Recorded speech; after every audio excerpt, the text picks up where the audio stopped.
tous, aujourd'hui nous allons réaliser la correction de l'application sur le compte banque.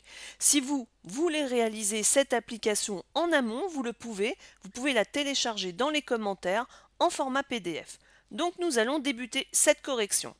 Tout d'abord, nous allons présenter le compte banque. Alors pour information, le compte banque appartient au bilan comptable, il fait partie de l'actif. Donc sa variation est la suivante, le compte banque augmente au débit et diminue au crédit. Plus simplement, au débit de mon compte banque, j'aurai tout ce que j'appelle les recettes, tout ce que je vais recevoir.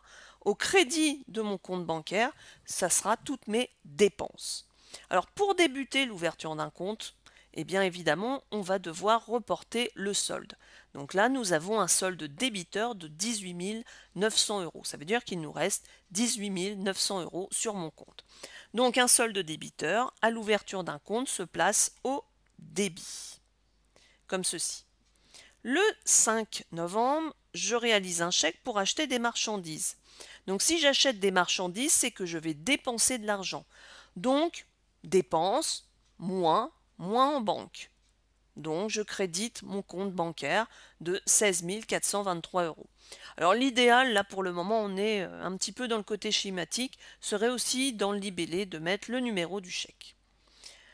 Ensuite, le 10 novembre, j'acquiers un matériel informatique, toujours payé par chèque, pour 7 500 euros. Donc, si je fais une acquisition, c'est que je dépense de l'argent. Donc, s'il y a une dépense sur mon compte banque, ça ira au crédit de mon compte bancaire. Le 15-11, je vends des marchandises pour 8 925 euros. Donc si je vends, c'est que je reçois de l'argent. Donc si je reçois, c'est donc du côté débit de mon compte bancaire. Donc mes ventes de marchandises pour 8 925 euros. Le 16 novembre, je paye la facture d'eau par chèque pour 925 euros.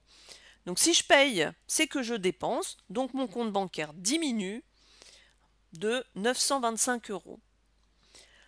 Le 18 novembre, versement de 13 000 euros d'espèces en banque. Donc si je verse de l'espèce sur mon compte banque, c'est que mon compte banque va augmenter. Je vais recevoir de l'argent.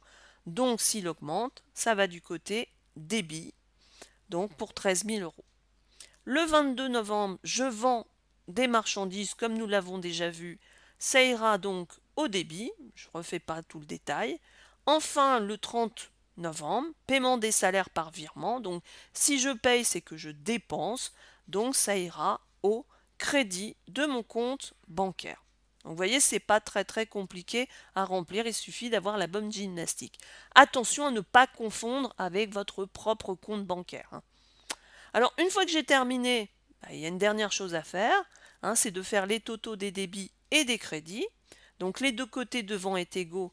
Nous avons donc 50 060. Les 50 060, nous les avons trouvés. C'est le total de mes débits.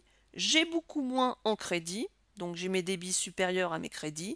Donc, mon solde sera débiteur de 2 687 euros. Ça veut dire qu'il me reste 2 687 euros en banque. Alors, j'espère que ce petit tutoriel aura été simple pour vous et utile. En attendant, je vous dis à bientôt pour un autre tuto.